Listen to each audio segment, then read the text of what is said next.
Tuesday, from Dade City to Carrollwood and all around Tampa Bay, plus worldwide on iHeartRadio. The gloves are off. I'm playing hardball. It's 4th and 15, and you're looking at a full-court press. You're tuned into the voice of the Tampa Bay sports fan. You're going to like this guy. He's all right. He's a good fella. He's one of us. Buckle up, because you're on the drive with TKras.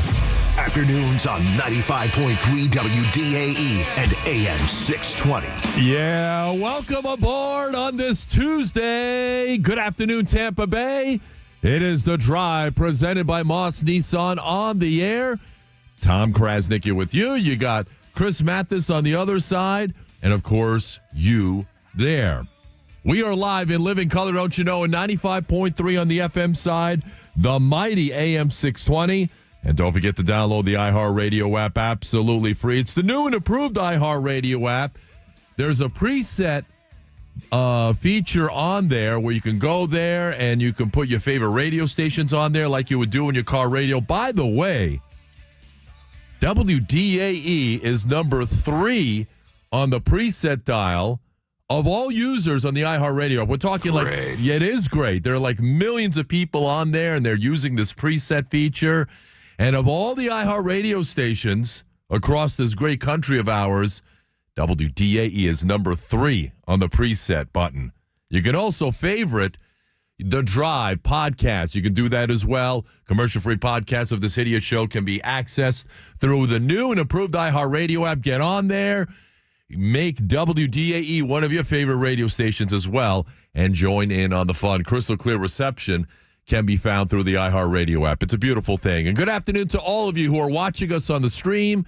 We're on YouTube, Facebook, and X at 953 WDAE and AM 620. Don't forget to like and subscribe all day, every day, so you can watch us each and every day. We certainly appreciate it. The phone numbers, you know them, you love them. Now use them. 888-546-4620.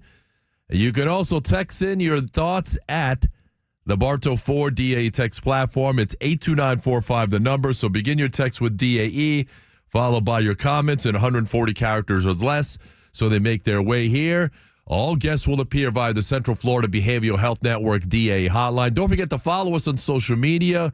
Yours truly on X at TKras, TKRES. I'm on Instagram at TKras WDAE. And I'm on Facebook, too, TKras, Tom Krasnick on there. So check us out. Chris Mathis is also up on there at I Hate Spaghetti on X. What? No, is that your... Come on, man. That was good. I like that one. No. Or it's... You insulted him a Tom, little bit. it's actually at I Love Chocolate Milk. All jokes aside. What are you going to learn? It is. When are you going to be a man, okay? Hey. Have some Chattanooga whiskey. It'll put some hair on your chest. What is this chocolate milk stuff? What are you, 9 years old? Come on. Hey, it's What's got the matter with protein you? in there. You know the drill. Trying to go to the gym every day. But anyway, at the Chris Mathis on social media. So let me ask you this. Yep. Is there a Chris Mathis that is impersonating you? That's why you're doing at the Chris Mathis? Well, Are you professional or not? My dad has the same name as I do, so I'm actually the second Chris Mathis, if you want to look at it that way. All right. Chris Mathis 2.0. Mm-hmm. You could put Chris Mathis Jr., JR. I don't like Junior. I'm the second. Okay. You're second, all right. I'm the second coming, so All we'll right. see. So there you have it. That's where you can follow us on socials. We got a big show. 4-hour extravaganza all the way up until 7 o'clock.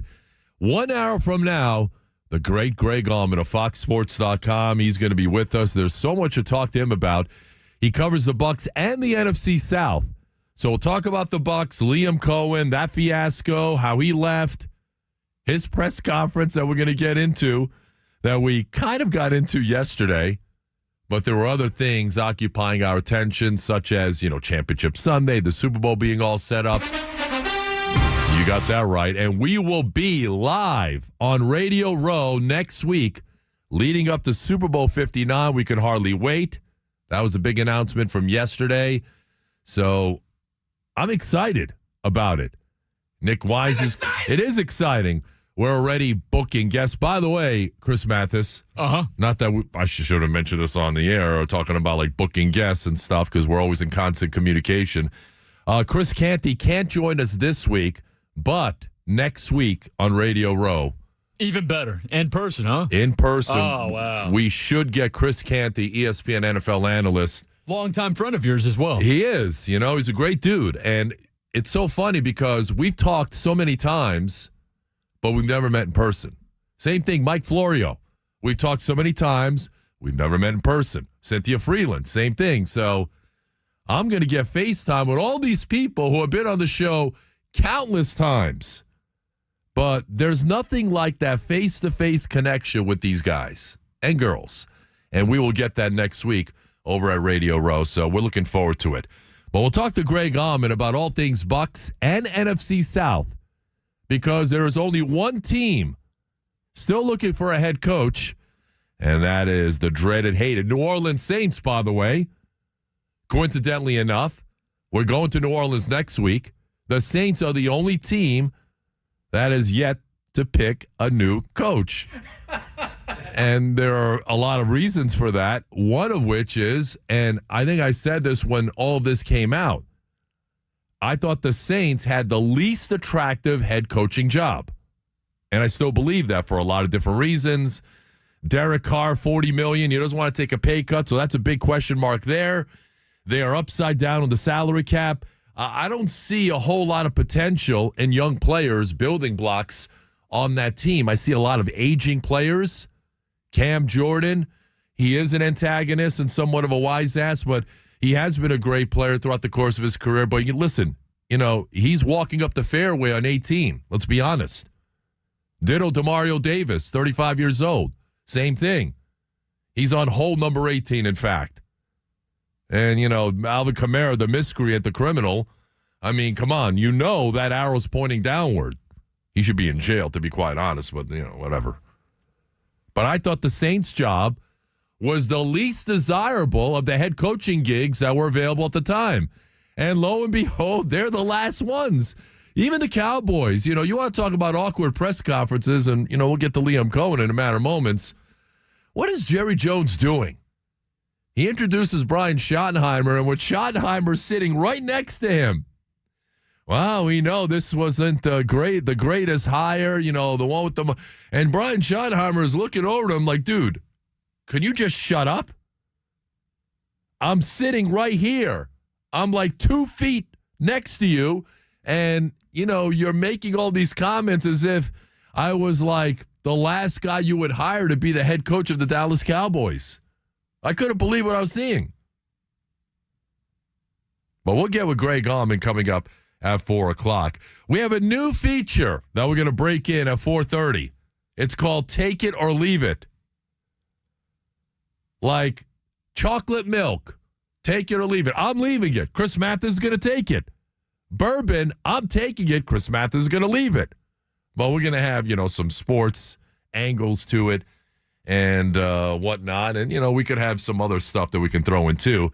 But Take It or Leave It is coming up at 4:30. And then at 5:30, fill in the blank, which has been a staple. Liam Cohen's opening press conference was blank. That's coming up at 5:30. Rough one, right? Kind of, Dave Canales. Yours was not. Dave Canales, when he went up to Carolina, I thought he distinguished himself really well in his initial presser. Now, look, you win the press conference, that doesn't necessarily mean you're going to be a great coach and you're going to stack up those W's and not so much L's. I mean, we saw that around here. We saw a lot of guys win the initial press conference, and it didn't exactly work. So we'll see exactly how it works out. But in the case of Liam Coen, some things happened yesterday that really created some waves here in Tampa Bay. And that is the theme of our opening drive here on a Tuesday, here on The Drive. Start the engine. Gas to the floor. Here's the opening drive. Opening drive presented by the award-winning Chattanooga Whiskey 91, available at your favorite Tampa retail store. Drink Chattanooga whiskey and enjoy responsibly. Not chocolate milk, Chattanooga whiskey. All right, so yesterday, I just can't catch a break, Tom. I'm catching shots left and right. I'm just busting your balls. I haven't seen you in 6 freaking years, and right away you're getting freaking fresh. I'm sorry, So, Breaks around the house. yeah, they were on the house before Billy Bats got whacked after that comment. So Liam Cohen's presser was yesterday. Rick Stroud was there. He was on with us right afterwards. And Liam Coen mentioned to Rick Stroud in the one-on-one, and Rick made mention of it, and you can read it at TampaBay.com, that, yeah, I do have some regret as to how all of this went down. Yeah, this was my dream job, but it was an opportunity that I couldn't pass up, yada, yada, yada. And Liam Cohen's exact words to Rick Stroud were, at the end of the day, it came down to business. It did. It came down to family and business and a dream that was right in front of you, not maybe down the road. How do you say no to that? So in theory, that sounds fine, but let's take a look at the timeline of events, shall we, that led to the dream job. Liam Coen gets this opportunity, and he interviews the first time, and the Buccaneers knew that Jacksonville was very interested, and they tried to take measures in order to keep Liam Coen here. What do you want, Liam? Name a number. Here's a number. Done. No negotiation. That's how strongly the Buccaneers wanted to bring back Liam Coen. A 3-year deal at almost $5 million per to make him the highest paid coordinator. But it was contingent, and I don't know if you can fault the Buccaneers for this. You can't take the second interview. That's what they told him. You can't do it.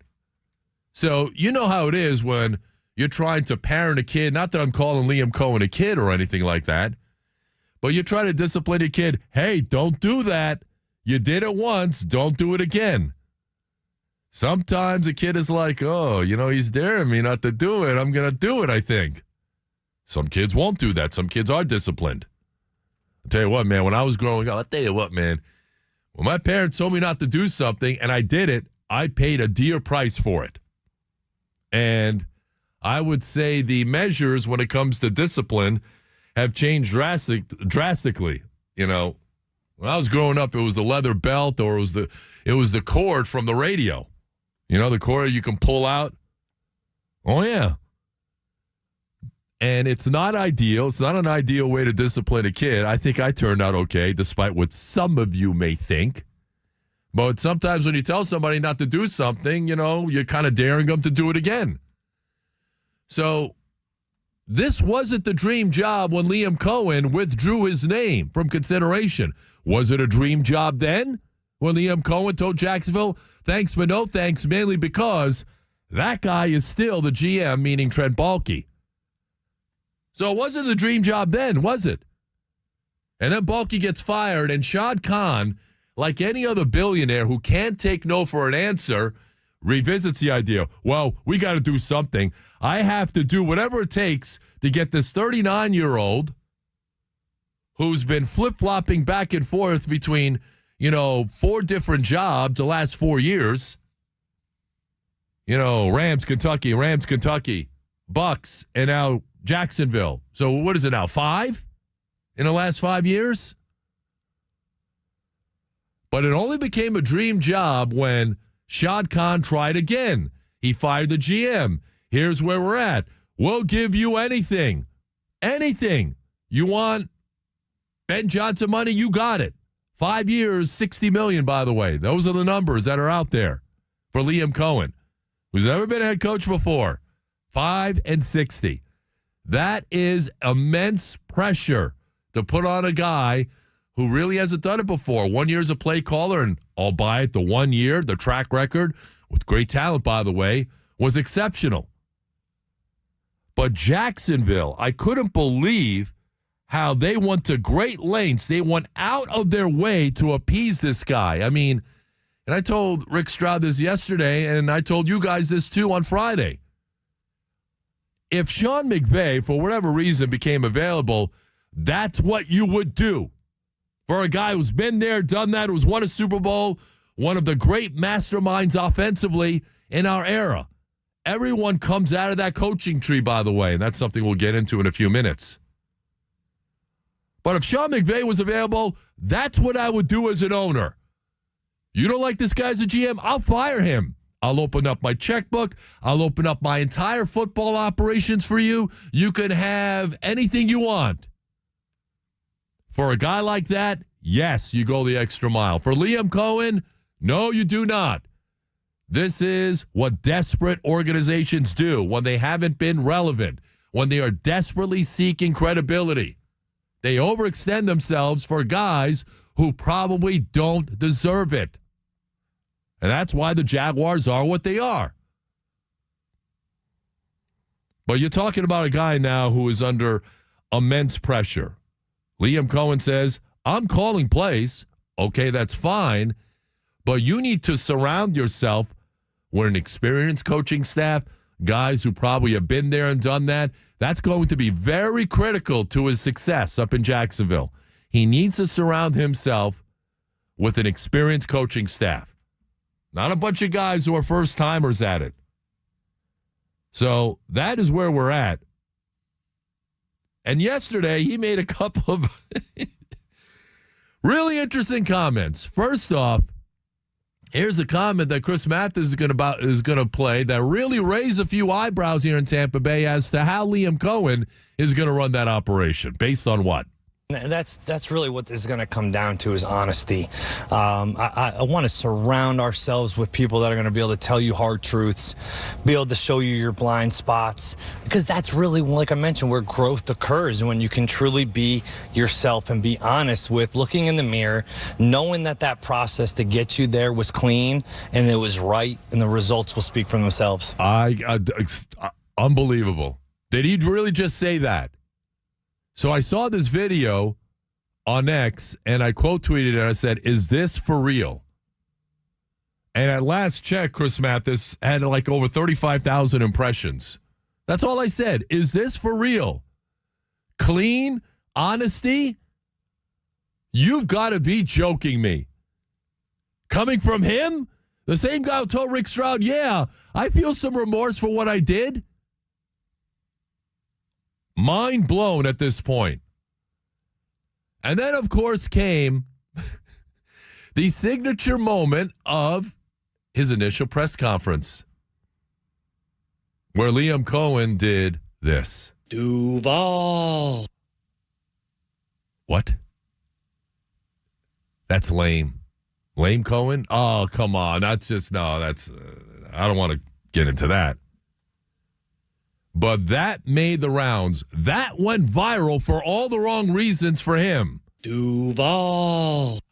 That's awful and awkward. Everybody was making fun of it. I was watching the 4-Letter Network this morning. They ended the Get Up show with Duval. And they all had a laugh. It's like that kid trying to make a first impression in order to, he's at a new school. You're trying to do something that first day to maybe make some friends, and maybe you do something a little silly or awkward to get some attention. This is not the way to do it, guys. Duval. It's so bad. That's horrible. Absolutely horrible. I wish him luck, man. He's going to need it. And as for the Buccaneers, you're breathing a sigh of relief, aren't you, if you're the Bucs? Yes, this guy's got some talent, but clearly, when it comes to his behavior, his track record, his instability, when it comes from going from one place to another, to another, to another, to here, now to somewhere else, can't stay somewhere for more than a year.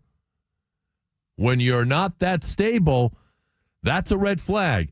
It's like if you're trying to date somebody and then you find out, well, this person's been with that person, this person, that person, longest relationship, 6 months to a year, keep bouncing around from, if you're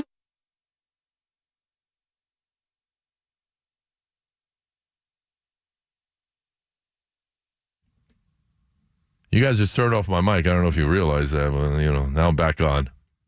But if you're looking for a person long term, if you find out from somebody that you're dating that they've been with this person, that person, this person for now more than 6 months, 3 months, no more than a year, yeah, that's a red flag. Liam Coen is that kind of coach. Red flag. Talented, yes, but the fact that he's bounced around, that should say something about what's going on in between the ears. But if you're the Bucs, look, you're fine. You were upset for 24 to 48 hours. Now he's gone. Now you need to move on, and they're going to move on. And I think if you're the Bucs or a Buccaneer fan, you're breathing a sigh of relief. This guy might have been more of a headache than he was worth. And now he's up in Jacksonville. Best of luck. 5-12, 6-11, what have you. There's some talent up there. You're not in a great division. But I just have questions as to how all of that is going to work out given the process. And look, again, you want to make $1 million, $2 million, $12 million, that's fine. He got his bag. So mission accomplished. It's the way he went about it. The lying, the cover-up, the underhandedness, the disingenuous way he went about it. That's the problem I had. If he would have went to the Bucs and said, listen, they fired Trent Baalke, I want this job. How could anybody stand in his way? Again, if I were him, I would have stuck it out here. But again, $5 million as opposed to $12 million, I totally get that. And I probably would have jumped for it too. But I would have done it the right way. Not the way that Liam Coen went about it. 888-546-4620. Text at 82945. We'll get with Greg Auman coming up at 4 o'clock. We'll get his thoughts on how all of this went down and what the Buccaneers will be up to next. What about the Saints and their head coaching vacancy? Are they getting any closer to picking a guy? And we'll also get his thoughts on Super Bowl 59. The matchup is set. The Chiefs are going for history. The Eagles are trying to put a stop to it. Who has the edge? Take it or leave it at 4:30. Fill in the blank at 5:30. All that is coming your way here on a Tuesday here in Tampa Bay. The Drive taking you all the way up until 7 o'clock. When we come back, the Buccaneers are moving forward. They have conducted many interviews for their next offensive coordinator position, and there's a general theme taking place with all these interviews. There's a trend. And the trend is not by accident. I'll tell you what that is next. You're tuned in to The Drive with TKras. Be careful out there on the roadways because an injury accident can happen to anyone. It happened to me last year. And when it happened to me, I called all my guys over at Catania and Catania, and they are looking out for my best interest. They will do the same for you. They've been at this 30 years, the personal injury law firm that has gotten the results. Almost $1 billion has been successfully recovered by my guys for injury victims just like you. So protect your right to protecting mine, whether it's an injury accident, product liability, medical malpractice, Social Security disability. They're helping out my brother with that as well. Call them. 813-222-8545. That's 813-222-8545. Or get a free evaluation of your case online at CataniaandCatania.com, where they put families first.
May vary. Terms apply.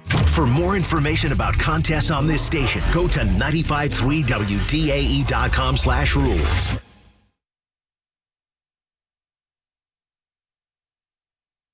Cruise control activated. This is The Drive with TKras, courtesy of Moss Nissan, live on WDAE.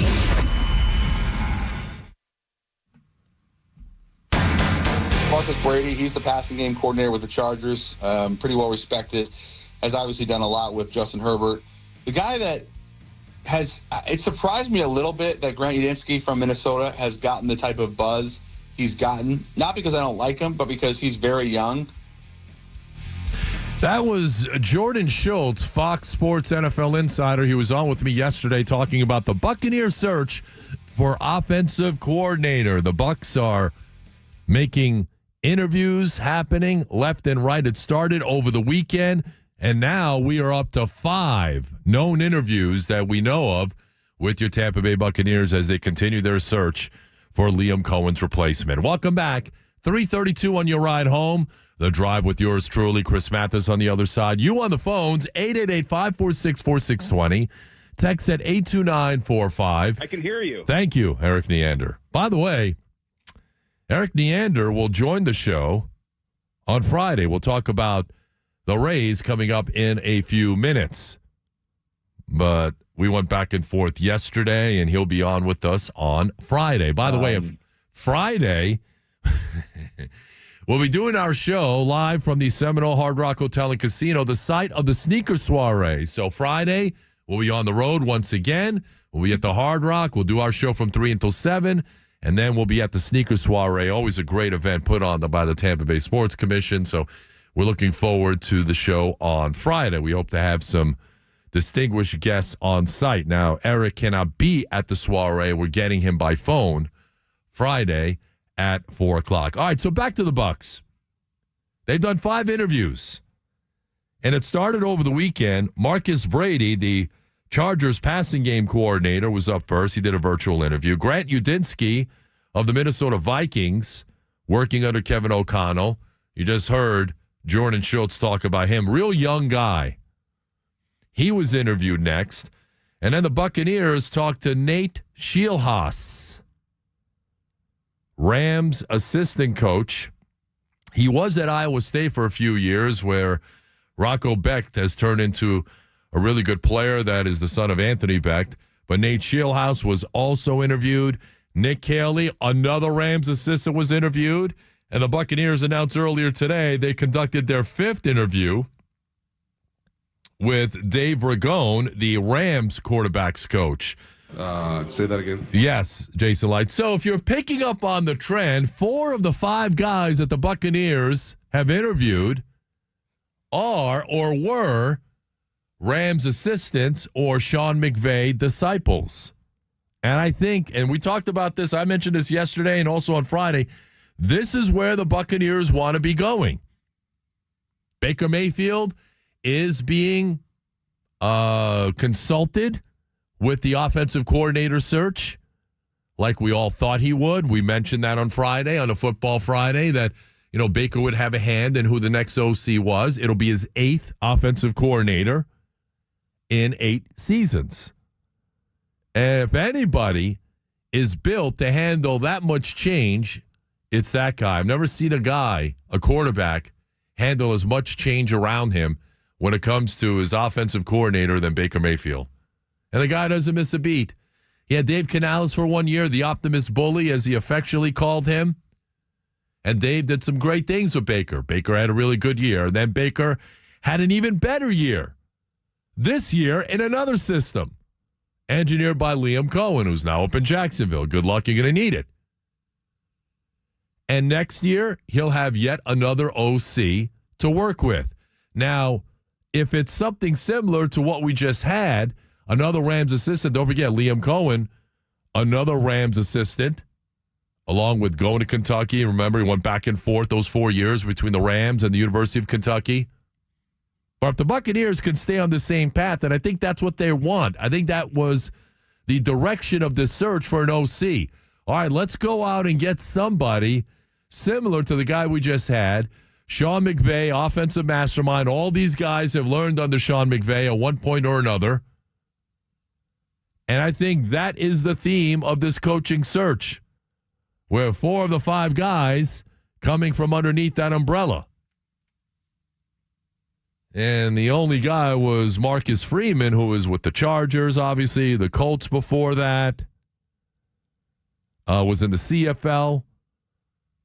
But the other 4 guys are or were at one time underneath the Sean McVay coaching tree. So you get the picture? Are you picking up on the trend? Because I think it's the right way to move if you're the Buccaneers.